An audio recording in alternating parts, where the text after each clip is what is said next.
Kaya po natin ang ating mga sarili sa pagdiriwang ng banal na misa. Upang mapanatili ang solemnidad ng banal na misa, pakilagay po sa silent mode ang inyong telepono. Magsitayo po ang lahat at sumabay sa pag-awit ng pambungad na awit.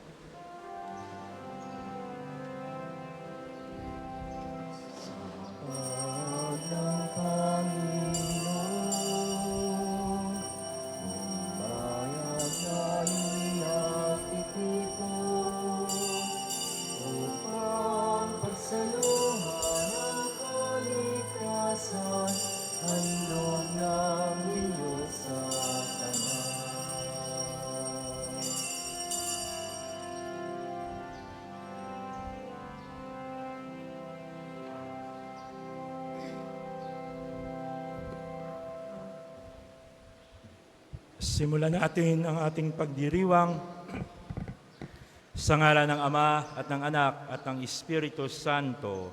Amen. Ang pagpapala ng ating Panginoong Hesukristo, ang pag-ibig ng Diyos Ama at ang pakikipagkaisa ng Espiritu Santo naway sumainyong lahat. At sumainyo rin. Mga kapatid, tayo ngayon ay nagkakatipon dito, dala ang ating mga intensyon at mga panalangin sa pagpasalamat sa Diyos sa lahat ng mga biyaya na Kanyang ipinagkaloob sa atin. Atin ding isinasama ang mga intensyon ng ating mga kapatid na nakikiisa sa atin ngayon sa lahat ng mga social media platforms ng Pambansang Dambana ni Padre Pio. At atin ding wini-welcome sa Pambansang Dambana ni Padre Pio si Father Claude Calvendra mula sa Diocese ng Lucena. Kasama ang mga parokyano ng Our Lady of Lourdes Parish sa Malinaw at Timonan, Quezon. Mga kapatid, aminin natin ngayon ang ating mga kasalanan upang tayo'y maging marapat gumanap sa banal na pagdiriwang. Tayong lahat, inaamin ko sa makapangyarihang Diyos at sa inyo mga kapatid na lubha akong nagkasala sa isip, sa salita at sa gawa, at sa aking pagkukulang. Kaya'y sinasamo ko sa mahal na Birheng Maria, sa lahat ng mga anghel at mga banal, at sa inyo mga kapatid, na ako'y ipanalangin sa Panginoong ating Diyos. Kawaan tayo ng makapangyarihang Diyos, patawarin tayo sa ating mga kasalanan, at patnubayan tayo sa buhay na walang hanggan. Amen.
Manalangin tayo. Ama naming makapangyarihan, ginawa mo kaming magkaisa ng kalooban. Ipagkaloob mong ang iyong mga utos sa aming mahalin, ang iyong mga pangako ay hangarin naming tanggapin, upang sa anumang pagbabago sa paligid namin, manatiling matatag ang aming loobin, sa tunay na kasiyahang matatagpuan sa iyong piling. Sa pamamagitan ni Jesucristo kasama ng Espiritu Santo, magpa sa walang hanggan. Amen.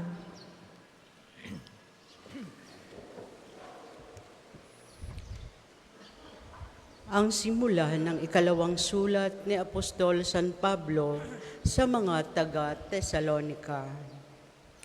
Mula kina Pablo, Silas at Timoteo sa simbahan sa Tesalonica, mga hinirang ng Diyos Ama ng Panginoong Hesukristo. Sumainyo nawa ang pagpapala at ang kapayapaan ng Diyos Ama at ng Panginoong Hesu Kristo. Dapat kaming magpasalamat sa Diyos tuwina dahil sa inyo, mga kapatid. Matuwid na namin ito sapagkat patuloy na tumitatag ang inyong pananalig kay Kristo at patuloy ring umaalab ang inyong pagmamahal sa isa't isa. Ipinagmamalaki namin kayo sa lahat ng kaanib sa simbahan ng Diyos dahil sa inyong pananampalataya at pagtitiis sa kabila ng mga pag-uusig at mga kahirapang dinaranas ninyo. Ito ang katunayan na makatarungang hatol ng Diyos na kayo'y ariing karapat-dapat sa kanyang kaharian na siyang dahilan ng inyong pagtitiis. Naway maging karapat-dapat kayo sa pagkatawag niya sa inyo at ipagkaloob nawa niya sa inyo sa pamamagitan ng kanyang kapangyarihan ang lahat ng mabuti ninyong hangarin at lubusin ng inyong mga gawang bunga ng pananampalataya. Kung magkagayon, mabibigyan ninyo ng karangalan ang pangalan ng ating Panginoong Hesus at kayo naman ay bibigyan din ng karangalan ayon sa kagandahang loob ng Diyos at ng Panginoong Hesu Kristo. Ang salita ng Diyos. Salamat sa Diyos. Salmong tugunan. Sa lahat ay pinahayag, gawa ng poong nagligtas. Sa lahat ay pinahayag, gawa ng poong nagligtas. Purihin ang Panginoon, awitan ng bagong awit. Panginooy papurihan nitong lahat sa daigdig. Sa lahat ay pinahayag, gawa ng poong nagligtas. Awitan ng Panginoon, ngalan niya ay purihin. Araw-araw ang ginawang pagliligtas ay banggitin. Kahit sa ay ipahayag na ang poon ay dakila, sa madla ay ipahayag ang dakila niyang gawa. Sa lahat ay pinahayag, gawa ng poong nagligtas. Ang poon ay tunay na dakila, malapat na papurihan. Higit sa sino mang Diyos, siya'y dapat katakutan. Ang Diyos ng sanlibutay, pawang mga Diyos-Diyosan. Ang poon lamang ang may likha ng buong sangkalangitan. Sa lahat ay pinahayag, gawa ng poong nagligtas. Magsitayo po ang lahat.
Sumainyo ang Panginoon. At sumainyo rin. Ang pagpapahayag ng mabuting balita ng Panginoon ayon kay San Mateo.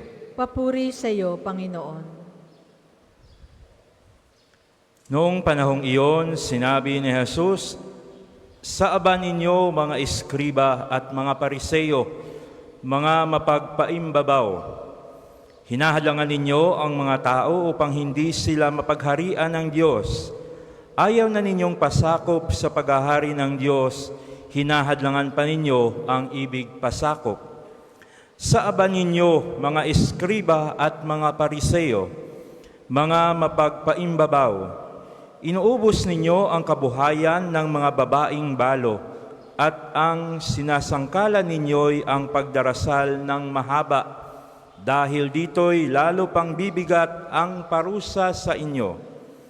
Sa aba ninyo, mga iskriba at mga pariseo, mga mapag-imbabaw, nilalakbay ninyo ang karagatan at ginagalugad ang buong daigdig. Makahikayat lamang kayo ng kahit isang hintil sa pananampalatayang Hudyo. At kung mahikayat na'y ginagawa ninyong masahol pa kaysa inyo, kaya't nagiging ibayo ang dahilan para siya'y parusahan sa impyerno. Sa aba ninyo, mga bulag na taga-akay, itinuturo ninyo na kung ipanumpa ninuman ang templo, walang anuman ito. Ngunit kung ang ipanumpa ay ang ginto ng templo, dapat niyang tuparin ang kanyang sumpa. Mga bulag, mga hangal, alin ang mas mahalaga, ang ginto o ang templong nagpapabanal sa ginto? Sinasabi rin ninyo na kung ipanumpa ninuman ang dambana, walong anuman ito. Ngunit kung ang ipanumpa ay ang handog na nasa dambana, dapat niyang tupdin ang kanyang sumpa. Mga bulag, alin ba ang mas mahalaga, ang handog o ang dambanang nagpapabanal sa handog? Kaya nga, kapag ipinanumpa ninuman ang dambana, ipanunumpa niya iyon at ang lahat ng handog na naroon. Kapag ipinanumpa ninuman ang templo, ipinanunumpa niya iyon at ang tumatahan doon. At kapag ipinanumpa ninuman ang langit, ipinanunumpa niya ang trono ng Diyos at ang nakaluklok doon. Mga kapatid, ang mabuting balita ng Panginoon. Pinupuri ka namin, Panginoong Hesukristo. Isang mapagpalang Lunes po sa lahat. Sa lahat po ng nandito, buhat sa iba't ibang dako ng Batangas, sa naparitos mula sa iba't ibang dako ng Luzon, Visayas at Mindanao. Dala-dala ang inyong mga kahilingan, dala-dala ang inyong mga intensyon, at dala-dala ang inyong pananalig at pag-asa na tutugunan ng Diyos ang inyong panalangin sa pamamagitan ng ating mahal na Santo Padre Pio. Noong Sabado, sa Ebanghelyo ni San Mateo, Kapitulo 23, narinig natin kung paanong tinuligsa ng Panginoong Hesus ang mga iskriba at mga pariseyo dahil sa ugaling pagkukunwari. Sila'y tinuring na hindi isinasabuhay ang kanilang mga pinapangaral na mga salita. Ngayong araw na ito, natunghayan uli natin na tila hindi na naman kalmado ang tinig ni Jesus na pinagsabihan ang mga pariseyo at mga iskriba. Mga mapag-imbabaw, sila at hindi gumaganap ng tungkulin na mag-akay ng tao tungo sa Diyos. Sa halip ay mas papalayo at mas masahol pa kaysa kanila ang ginagawa nila sa iba. Sa panahon ngayon, mga kapatid, hindi lang ito para sa mga matataas na tao o leader ng lipunan o ng simbahan. Lahat ng sinabi ni Jesus ay isang babala para sa ating lahat. Kawawa tayo kapag nakalimutan natin ang ating responsibilidad bilang mga Kristiyano. Ano nga ba ang isang Kristiyano? Dalawang bagay po. Una, ang tunay na Kristiyano ay sumusunod kay Kristo. Mababa ang loob. Hindi nagyayabang at hindi inaangat o nagmamalaki sa iba at sa sarili. Nagsisilbi sa kapwa para sa ikabubuti at sa kapakanan ng iba, kahit na hindi unahin ang sarili. Pangalawa, ang pag-aakay ng ibang tao upang tularan at sundan si Kristo. Mga kapatid, napapansin niyo ba kung ano ang pagbabago at kinahinatnan ng taong nakapaligid sa iyo araw-araw? O ang taong kinakausap mo at malapit sa iyo, nagiging mabuting tao ba sila dahil sa iyo? Natutulungan mo ba silang mapalapit kay Jesus o nakakagawa ng mabuti?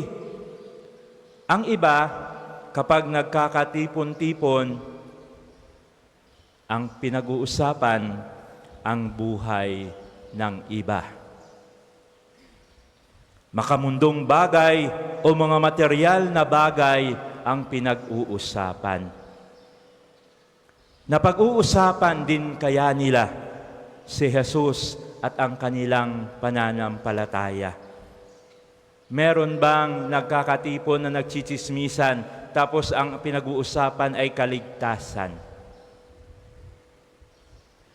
Mga kapatid, ang mga Pariseyo at mga iskriba noong araw ay puro panlabas at pakitang tao lamang. Pinapakita nila sa iba na sila ay mahabang magdasal at sumusunod sa utos ng Diyos. Ngunit sa loob ay wala silang tunay na pananampalataya. Bakit? Dahil nakikita sa kanilang mga salita at kilos na wala silang habag sa iba. Walang tunay na awa at gawa para sa kapwa. Merong isang pagtitipon ng mga bata sa paaralan. Ang isa sa mga first activity sa elementary, alam kong nakaka-relate din kayo dito, magkatapos mong i-introduce ang iyong pangalan, what do you want to be? Ano ang gusto mo paglaki mo? So ang unang bata, pumunta siya sa gitna. No? Ako si Juan. Gusto kong maging doktor para makatulong sa kapwa. Sunod, ako si Pedro. Gusto kong maging engineer para makatulong sa kapwa. Isa pa, ako si Jose. Gusto kong maging teacher para makatulong sa kapwa. Okay, last na. O ikaw, Tomas. Ako si Tomas. Gusto kong maging kapwa para hayahay. Sana nararamdaman ng ating mga kapatid na hayahay pala ang buhay pag merong kang kapwa na nag-iisip para sa kabutihan mo. At hayahay ang buhay kung tayong lahat ay nag-iisip, naghahangad ng ikabubuti ng ating kapwa. Mga kapatid, ito ang mahalagang aral ng ating pagbasa ngayon. Hindi magadaling maging Kristiyano. Madaling sabihin tayo ay Kristiyano pero hindi madaling magpaka-Kristiyano. May kaakibat itong responsibilidad. Subalit kung gaya ni San Pablo sa ating unang pagbasa, sana ay mapuno din ang puso natin ng pasasalamat. Walang hanggang pagpupuri sa Panginoon sapagkat nakita natin at nadama ang kabutihan ng Diyos sa atin sa pamamagitan ng ating kapwa. Kapag pupunuin natin ang puso at sarili ng positibong bagay, papuri at pasasalamat, ay maging magaan ang ating pagtulong at pagsakripisyo para sa ating kapwa. Ang tanong, may Pariseyo pa ba na nananahan at naghahari sa iyong puso ngayon? Sa anong paraan? Paano mo ito maiwawaksi at malalabanan? Ang tugon ng ating banal na kasulatan, hingin natin ang tulong ng Diyos araw-araw at ibigay sa Kanya ipagkatiwala sa Kanya, aminin sa Kanya kung anuman ang ating mga kahinaan. It is when I am weak that I become strong.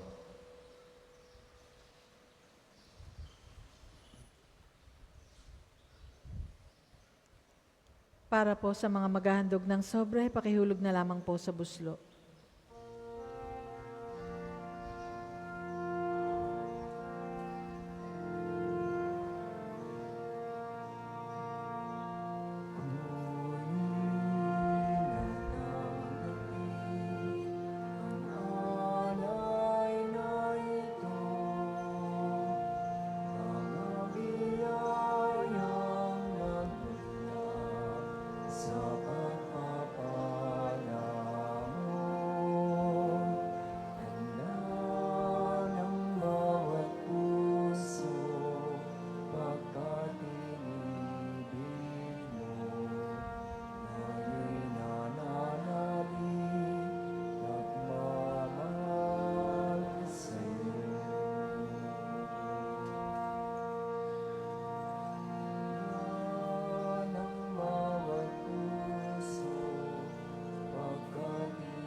Ang lahat po ay magsitayo. Manalangin kayo mga kapatid o mga paghahain natin ay kalugdan ng Diyos sa mang makapangyarihan sa lahat.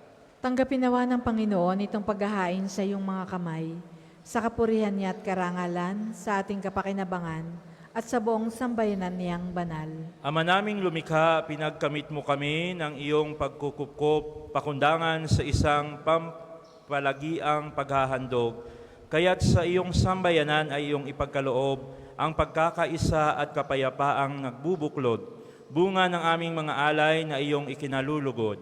Sa pamamagitan ni Jesucristo, kasama ng Espiritu Santo, magpa sa walang hanggan.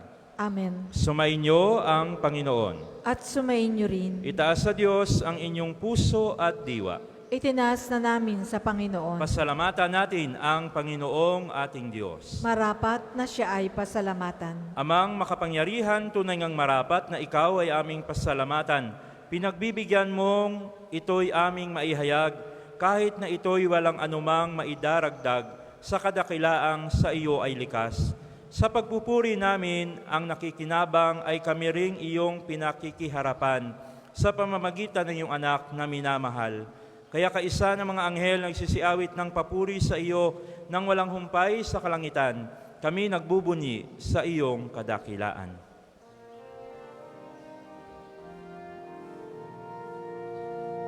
Banal ka po, may kapal, banal ang iyong pangalan, banal ang iyong kaharian, langit lupa'y nagpupugay sa iyong kadakilan, di na nakilaan ang lahat, ang naparito mong anak, na siyang nagmulat sa bulan, sa pilaya'y nagpalakad, at nakiramay sa lahat.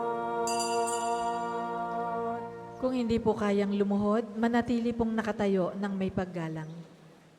Ama naming banal, ikaw ang bukal ng tanang kabanalan. Kaya sa pamamagitan ng Espiritu, gawin mong banal ang mga kaloob na ito upang para sa amin ay maging katawan at dugo ng aming Panginoong Hesukristo. Bago niya pinagtiis ang kusang loob na maging handog, hinawakan niya ang tinapay, pinasalamatan kanya, iniabot sa kanyang mga alagad at sinabi, "Tanggapin ninyong lahat ito at kanin. Ito ang aking katawan na ihahandog para sa inyo."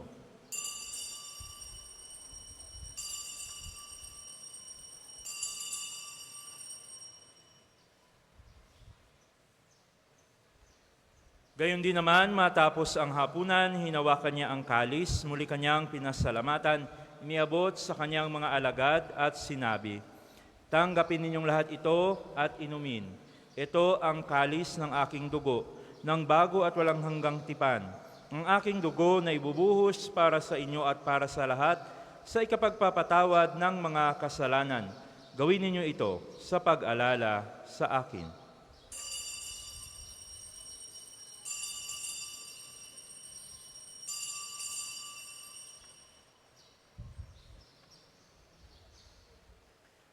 Ipagbunyi natin ang misteryo ng pananampalataya. Si Kristo ay namatay, si Kristo ay nabuhay, si Kristo ay babalik sa wakas ng panahon. Ama, ginagawa namin ngayon ang pag-alaala sa pagkamatay at muling pagkabuhay ng iyong anak. Kaya inialay namin sa iyo ang tinapay na nagbibigay buhay at ang kalis na nagkakaloob ng kaligtasan. Kami nagpapasalamat dahil kami iyong minarapat na tumayo sa harap mo para maglingkod sa iyo. Isinasamo namin kami magsasalo-salo sa katawan at dugo ni Kristo ay mabuklod sa pagkakaisa sa pamamagitan ng Espiritu Santo. Ama, lingabi mo ang simbahang laganap sa buong daigdig. Puspusin mo kami sa pag-ibig. Kay San Francisco naming Papa at ni Gilbert naming Obispo ng Tanang Kaparian. Alalahanin mo rin mga kapatid namin na himlay, may pag-asang sila'y muling bubuhay. Kaya hindi lahat mga pumanaw. Kawaan sila ang patuloy sa iyong kaliwanagan. Kawaan pangindapatin kami lahat na makasalo sa iyong buhay na walang wakas. Kaya isa na mahal na Mereng Marina ng Diyos, ni San Jose na kanyang kalinilisang esposo. Kaya isa na mga apostol lahat ng mga banal, na namuhay di digdig ng kalugod-lugod sa iyo. May pagdiwa na wanay pagburi karalangan mo sa Panginoon anak na aming Panginoong Jesucristo. Sa pamamagitan ni Kristo, kasama niya at sa Kanya, ang lahat ng parangal at papuri ay sa iyo, Diyos Amang makapangyarihan, kasama ng Espiritu Santo, magpa sa walang hanggan. Amen. Amen. Amen. Sa tagubilin na nakagagaling na utos at turo ni Jesus na Panginoon natin at Diyos, ipahayag natin ng lakas loob.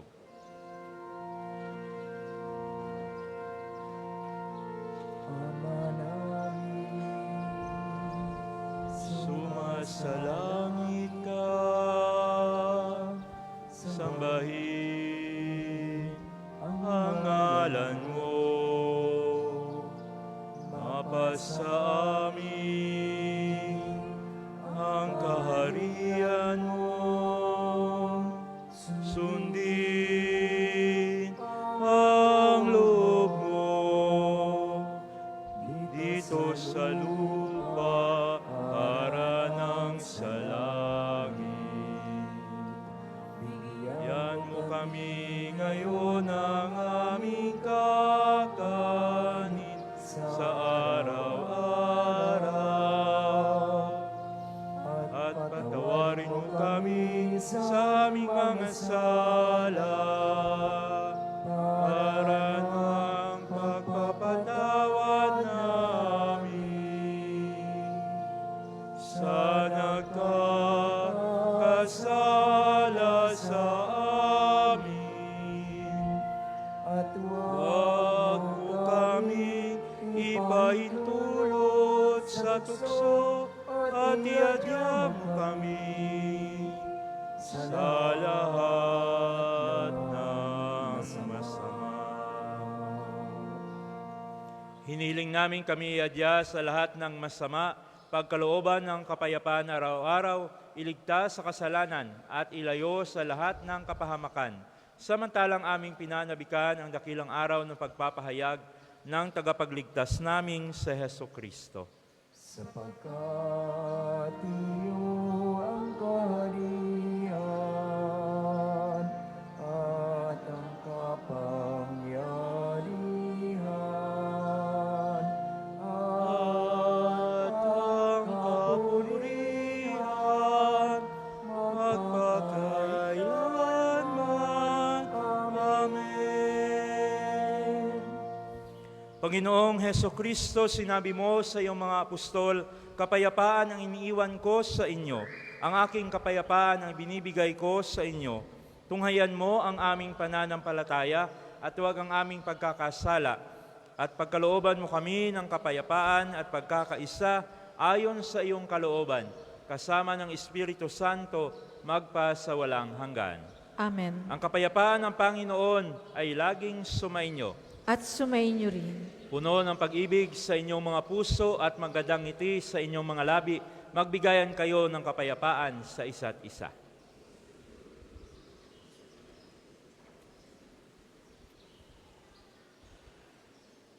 Kordero ng Diyos na nag-aalis ng mga kasalanan ng sanlibutan, maawa ka sa amin.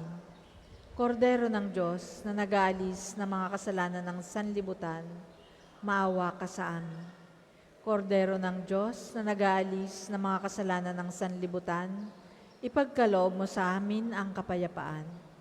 Kung hindi po kayang lumuhod, manatili pong nakatayo ng may paggalang.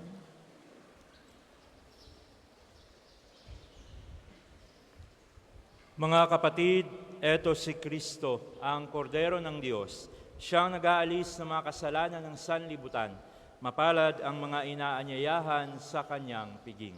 Panginoon, hindi ako karapat-dapat na magpatuloy sa iyo, ngunit sa isang salita mo lamang ay gagaling na ako.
Ang second collection po ay para sa patuloy na pagpapaunlad ng parokya at pambansang dambana ni Santo Padre Pio at para sa pangangailangan ng matatanda at may sakit na mga pari ng Archdiocese ng Lipa. Salamat po sa inyong handog.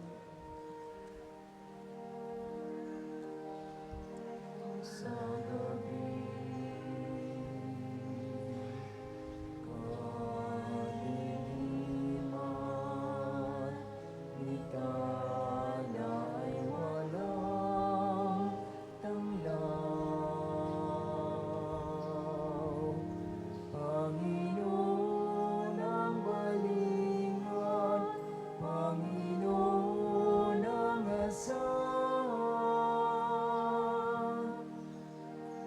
Wika niya'y halina, lumapit sa akin. Kayong mga napapangalangin pag-ibig, awahin biyak ng inyong pasanin. Ay aking pag-agaling.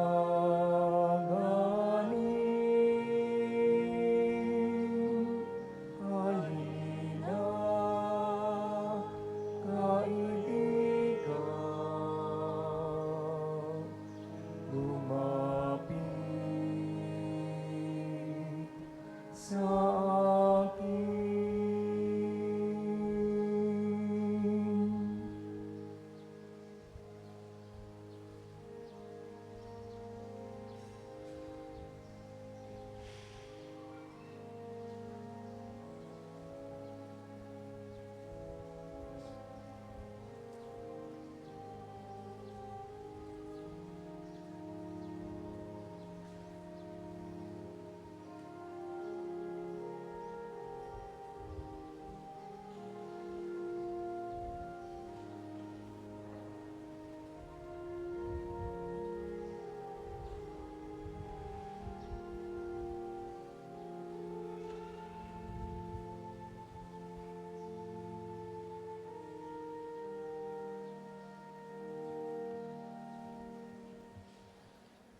Ang lahat po ay magsitayo.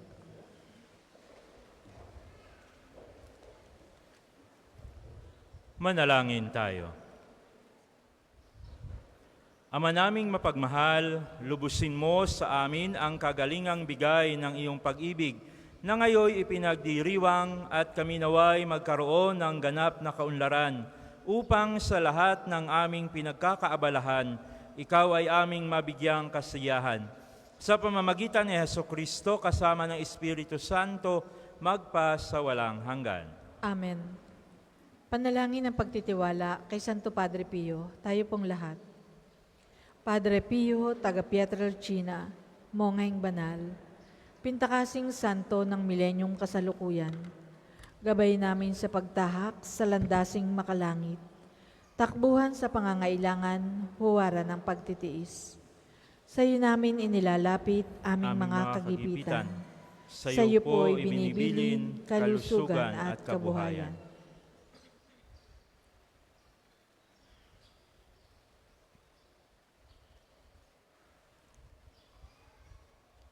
Timan karapat-dapat, kami po ay pagbigyan, bendisyonan at basbasan, maging ganap sa buhay.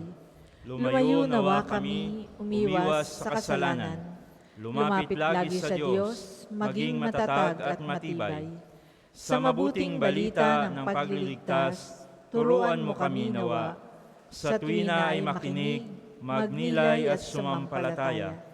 Amin pong pakiusap itong mga kahilingan, puso ay nagsisisi, nagtitikang taimtiman.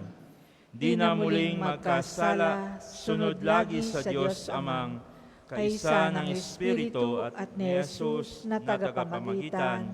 Amen. Magsiupo muna po ang lahat para sa mga patalastas. Una, sa inyong pagdalaw sa pambansang dambana, mangyaring pakaingatan ng inyong mga personal na gamit. Hangad namin ang isang matiwasay at maayos na pagbisita sa National Shrine.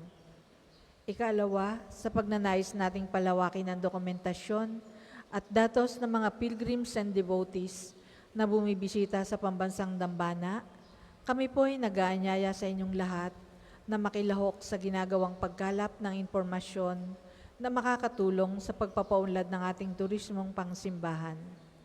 Makikisuyo po kami na paki-scan ng QR code na inyong makikita sa paligid ng simbahan at pakikumpleto ng mga impormasyong kinakailangan. Makakaasa po kayo sa aming pag-iingat ng private information na inyong ibabahagi bilang pagsunod sa batas ng Data Privacy Act of 2012. Ang inyong pakikiisa ay malaking tulong at susi sa tagumpay ng proyektong ito. Ang susunod pang misa ay sa ganap na 10:00 ng umaga. Maraming salamat po at mangyaring panatilihin natin ang kalinisan, katahimikan at diwa ng pananalangin sa loob at labas ng ating simbahan. Magsitayo na po ang lahat para sa pagbabasbas ng mga religious articles. Mga kapatid, manalangin tayo sa Diyos, Amang makapangyarihan, upang tayo ay maging kawangis ni Kristo sa taimtim na pagdalangin sa tulong ng mga larawan at mga dasalan. O Panginoong Diyos, Ikaw ang bukal ng lahat ng pagpapala at biyaya. Ibuhos mo ang iyong bendisyon sa mga gamit na ito sa panalangin, mga rosaryo, imahen, dasalan na nagpapaalala ng iyong kabutihan, kabanalan at pagmamahal sa amin, upang ang lahat na dumulog at magdasal gamit ang mga ito ay magtamo ng iyong awa at biyaya. Loobin mong tularan nila ang kabanalan at ang aral ng Panginoon at ng mga santo magpasawalang hanggan. Amen. Ama namin, sumasalangit ka. Sambahin ang ngalan mo. Mapasa amin ang kaharian mo. Sundin ang loob mo dito sa lupa para nang sa langit. Bigyan mo kami ngayon ng aming kakanin sa araw-araw at patawarin mo kami sa aming mga sala para nang pagpapatawad namin sa mga nagkakasala sa amin. At huwag mo kaming ipahintulot sa tukso at iadya mo kami sa lahat ng masama. Amen. Aba, Ginoong Maria, napupuno ka ng grasya. Ang Panginoong Diyos ay sumasa iyo. Bukod kang pinagpala sa babaeng lahat, at pinagpala naman ng iyong anak na si Jesus. Santa Maria, Ina ng Diyos, ipanalangin mo kaming makasalanan, ngayon at kung kami mamamatay. Amen. Luwalhati sa Ama at sa Anak at sa Espiritu Santo, kapara noong unang-una, ngayon at magpasawalang hanggan. Amen. Ama namin, sumasalangit ka, sambahin ang ngalan mo, mapasa amin ang kaharian mo, sundin ang loob mo dito sa lupa para nang sa langit. Bigyan mo kami ngayon ng aming kakanin sa araw-araw at patawarin mo kami sa aming mga sala para nang pagpapatawad namin sa mga nagkakasala sa amin. At huwag mo kaming ipahintulot sa tukso at iadya mo kami sa lahat ng masama. Amen. Aba, Ginoong Maria, napupuno ka ng grasya, ang Panginoong Diyos ay sumasa iyo. Bukod kang pinagpala sa babaeng lahat, at pinagpala naman ng iyong anak na si Jesus. Santa Maria, Ina ng Diyos, ipanalangin mo kaming makasalanan, ngayon at kung kami mamamatay. Amen. Luwalhati sa Ama at sa Anak at sa Espiritu Santo, kapara noong una, ngayon, at magpasawalang hanggan. Amen. Luwalhati sa Ama at sa Anak at sa Espiritu Santo, kapara noong una, ngayon at magpasawalang hanggan. Amen. Luwalhati sa Ama at sa Anak at sa Espiritu Santo, kapara noong una, ngayon, at magpasawalang hanggan. Amen. Sumainyo ang Panginoon. At sumainyo rin. Pagpalain kayo ng makapangyarihang Diyos, ang Ama, Anak at Espiritu Santo. Amen. Atin ang naipagdiwang ang banal na misa, humayo kayong taglay ang kapayapaan upang ang Panginoon ay mahalin at paglingkuran. Salamat sa Diyos.